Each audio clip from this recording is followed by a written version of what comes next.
Assalamu alaikum and welcome to the Process Dynamics and Control Lab.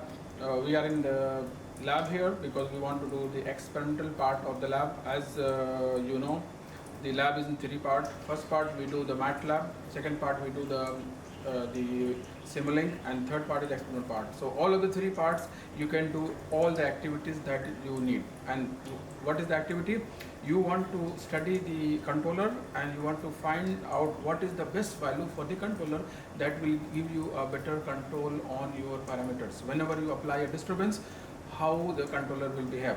So we are studying the process 3 experiment in the experiment part here. We are doing the level control in the tank here. We are doing the temperature control as well as we are doing the flow control.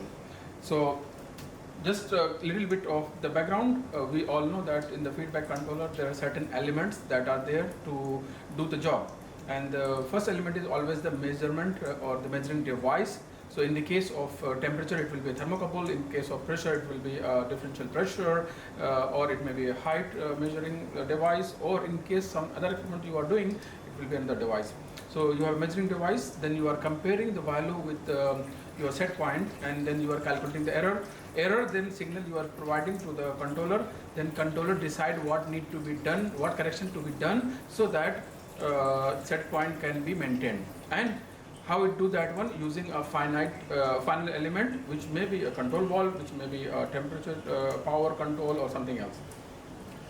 Okay, so this is the level control.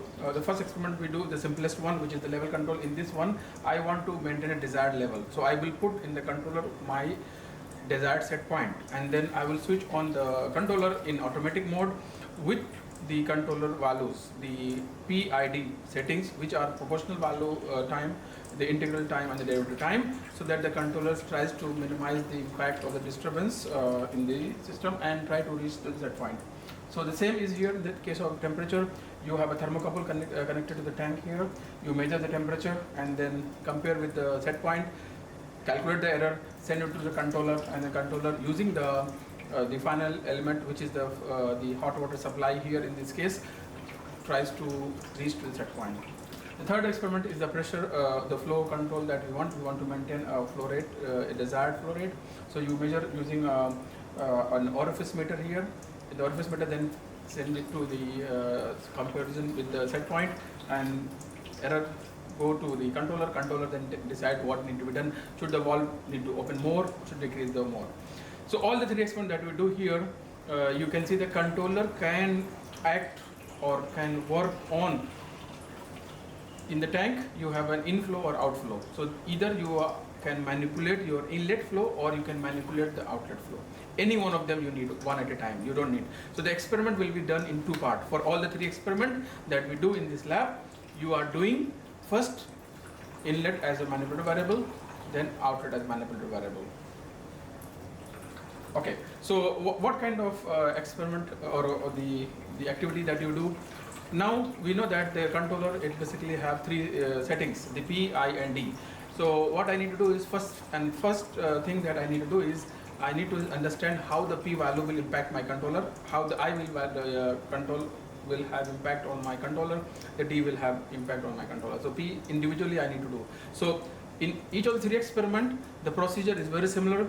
First I want to put the value of the integral time and derivative time 0, only change the P value 3-4 different times, so that I can see the impact of the P on my controller setting, whether it's better when the P value is small, whether it's better when the P value is large, like that.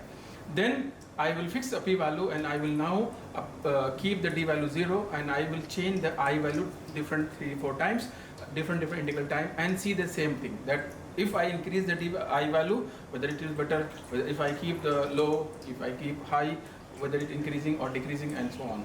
So I studied the impact of the P, I studied the impact of I, now I will study the impact of the D. So when I am doing the D, I will keep a fixed value of P and fixed value of I, and then change the value of the D 3-4 different times and plot them together to get the idea how the D will impact. So from this is like I have to do it for the when the inlet is manipulative variable and outlet manipulative variable. So this is the one. Next is what I am looking for. Remember in the beginning I said I want to find out what is the best PID value for my system, so my controller that I need to use, so that it is always maintained whenever you apply disturbance, it always maintained to my set point. So I want to find out the PID, the best PID value, which is what we have already done using the MATLAB also, as well as using the Simulink. So now what I have to do is, I have to find the PID best value. Remember, I have already done the part A and part B, in which I have varied the P, varied I, varied D, and have all now acquired some knowledge that how the P and I and D individually impact my controller. So now I need to do is, I need to start somewhere where the PID value should be, and how we do is called on and off method. So in an on off method, what I will do, I will put the control, I will activate the controller, but put the value of P, I and D. So what it will do, the controller is on, but it is unable to take any corrective action. So the set point or desired variable, so it may be pressure, flow or temperature, it may be varying between the lower and upper range. It's called on and off, on and off. So I will check that one. So the difference between the upper part and the lower part, the first peak and the first trough, this will give me Y, and Y will be basically the time it needs to reach from the top to the bottom. It is my proportional time. Then I need I value is usually P over 3, and the D basically is going to I over 6. So this is how we can go and actually can find out the basic value PID. Then this PID value I am going to apply in my control to see the response. It will not be the best, so I will then use my basic knowledge that I have just now gained by varying the P and I and D. Should I know that, okay, it is taking long time to reach to the set point, so I will increase the I, or I will decrease the D, or I will decrease the I. So that's all about the experiment, everything that I summarized. So you are doing in two parts: inlet manipulative variable, outer manipulative variable. First you are changing P 3 times minimum, I 3 times minimum, D 3 times, so that you study the impact of them. Then you are going to do on and off setting for the controller, so that you find the base value. Then this base value you are going to apply in the controller. Then see the response. It will not be the best one, so you need to just manipulate something. So I will change the P, decrease, increase, change I, increase, decrease, D, change, and see the response. When you find a very good smooth response, the fastest, that is your the PID value for experiment 1, when you want to control the level, for experiment 2, when you want to control the temperature, for experiment 3, when you want to control the flow. Okay, so this is the first experiment, which is the level control. I want to control level in my tank. This one, which is the big tank we have already seen. In this one, you have water supply coming in. So this is my inlet. Right now, I'm not manipulating that one. I'm going to manipulate the outlet. So my controller is here. If I put this is manipulator variable, then control will be here. What I do, I will open the controller, and you can see here this controller has a set point. So I will put what is the level I want to maintain in my tank. Let's say I want 250 mm in my set, and you can see there is a P value, I value, D value. This is some value which I used last time, so I don't need to do. Remember, the first thing first I have to do is keep the D value 0 and I value 0. Now I want to change the P value 3 times and see the impact. So I will say, I will start maybe from, the value can be 0 to time, because it's a time, so 0 to 100 or 200, whatever. So I will just say maybe I want 5, and I want to apply, and I say okay, this is the mode of operation, so automatically it will try to increase the level or decrease the level from manipulating the PSV valve here. So what we are doing here, you have the differential pressure, so it's measuring the height here, then sending the signal to comparing with set point, sending to controller. Controller is then saying that okay, this level is less than the set point, so you need to open the more, so this more will come and level will rise. Okay, or it's if it's the level is already more than what is set point, then it will say that okay, can you close the valve so that the level can be maintained. And in this way I am I'm plotting this one and then recording the data and seeing the plot here. So this is first value of the P. Once it is utilized, I stop it, and I can go back to my controller and change it to another value of the P here. Now I'll say that P value is 50 and apply and see the response one more time, and then again start recording the data here. You can see the plot here. Now second time, then third time. So all the three, minimum 3 as I said, we are going to do, and then we can plot 3 together. So you see here 3 plots I have with different values of P, P1, 5 and 15, and you can see here from the 3 plot, as you increase you say there is a better response. Okay, so in this range I can see that, okay, if I will increase the P, then of course I'm going to get a little bit better response than this one. So this serves me in the background for the P. Now same I'm going to do for the D. So to do the first integral times, okay, I'm going to fix this P value. P cannot be 0, okay. So I am going to fix the P here, and I will forget about the P and change the I 3 times. One, maybe let's say 1 second, then 5 second, and 15 second, and 20 second, like that, and apply and see the controller response. So the level response I am watching from here. So 3 of them I plotted here. Now this is the integral time impact, and I see that one they basically work in a very good tandem. If you see the blue one, it will have more fluctuation, which is this one, the high value of I. That means that I try to keep the level of I integral time less. Then I go to the third one, which is the derivative time. So I will fix a value of D here also, I also here, and now 3 times D. So 3 times when I change the value of the D, I get this plot. Okay, so this will help me. What is the impact of P? What is the impact of I, and what impact D when I am using my inlet as manipulated variable? And from there, then I will go to do the same thing again for the outlet as manipulated variable. So I will choose the new experiment that I have to do, and where I am going to do the level as outflow as my control variable. So you can see here I have this tank, another one here connected here, which I am going to use as a control variable. So controller is going to control, it is showing here what is the level. This is my set point, and this one. So I do the same P and ID 3 times. Okay, 3 value of P, 3 value of I, 3 D. Then that is my background, and then I am done with this one. Now I want to find out the PID, best value of the PID. Yeah, so I will go to the controller, and I will put 0, 0, 0, 0 here, and I will put automatic, so that it will automatically try to control. So the controller is trying to do something, but it cannot do any correction, so it cannot apply anything. So you will see the value of the level rising between upper minimum, maximum, and minimum. So this is how you can see here, and from this graph I am going to get my base value of the PID. I see this is a Y. Okay, this is the highest value, this is the lowest value. So the Y over 3 will give me the P time. So right now I can see here this is 194 to 20. So I just subtract. So it's like around 2, 8. So it's like 30. 30 divided by 3 is 10. So P value, time reference value P is 10.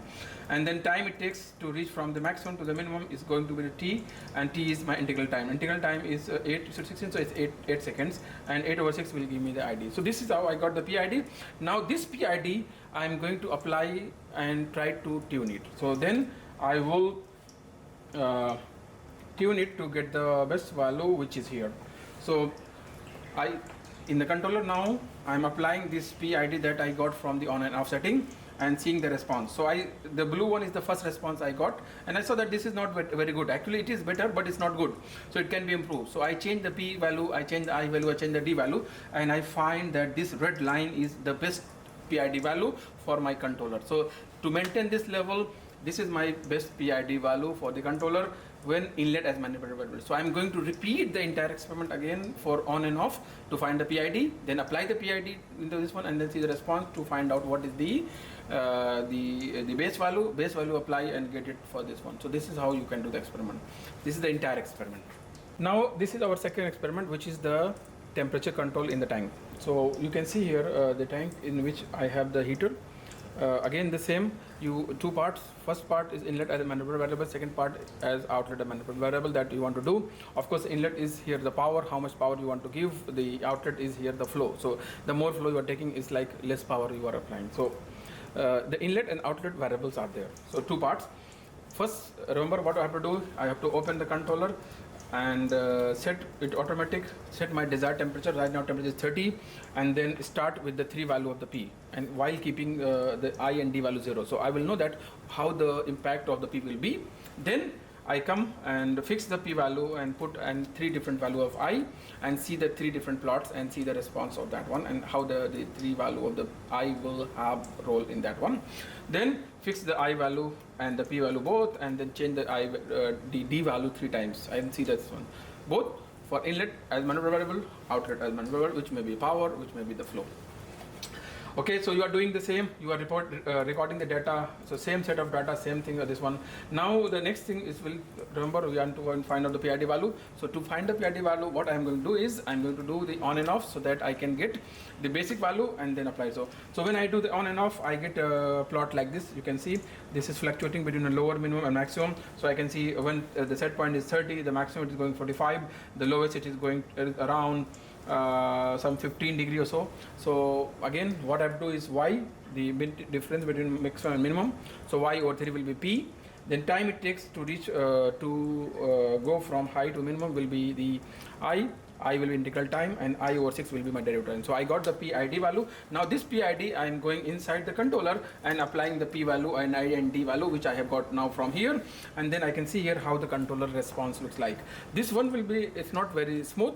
Then I try to change the P, try to change I, try to change the D, and then I get the best value of the PID. Of course, when inlet as manual variable, when outlet variable, and then I can see that whether which one is easy to control. Should I control the inlet or should I control the outlet? This is the experiment number 3, which is the flow control. So again, I want to achieve a desired flow rate that I needed. So it is no different than the other 2 experiments. It's the same. What I have to do, I have to use orifice meter we have. So it's a measuring device that measures the flow, send it to the controller, controller takes the action. Now to take the action, you need the P and ID value of the controller, which is what we can see here in my flow. So what I will do, the same as we did in temperature and the level. First, I need to study 3 value of the P, 3 value of I, 3 value of D, and then see that how the changing the P and I and D will have impact. Then I will come back and do for the find the base value of the PID. I need to do on and off. So I'm doing that on and off. So I'm putting the PID controller values with 0. So from here I'm putting the value of all of them 0. Right now, so flow rate you can see 700 something that you want to maintain. Just switch it on and then put all of them 0. So it will go and apply. So the controller will try to maintain, but it will not be do anything because there is no P value, there is no I, then there is no correction actually. So I'm going to get the PID value. Remember the 3P, 3I, 3D I did, so I know already what is the impact. From the on and off, I'm going to measure what is the difference between the maximum and the minimum. So that is y over 3 is my P value. The time taken from maximum to the minimum is D, and then D over 6 is my I, and I over 6 is my D value. So this is all I need to do for the control, and then I will apply this one value to find the best, to see the response of the controller to my base value, and then it will not be the best, of course. Then I will try to fine tune it by wiring the P, wiring the I, wiring D to get the best PID value. That's the end of experiment, which is what we have already done also in the Simulink as well as in the MATLAB. Thank you.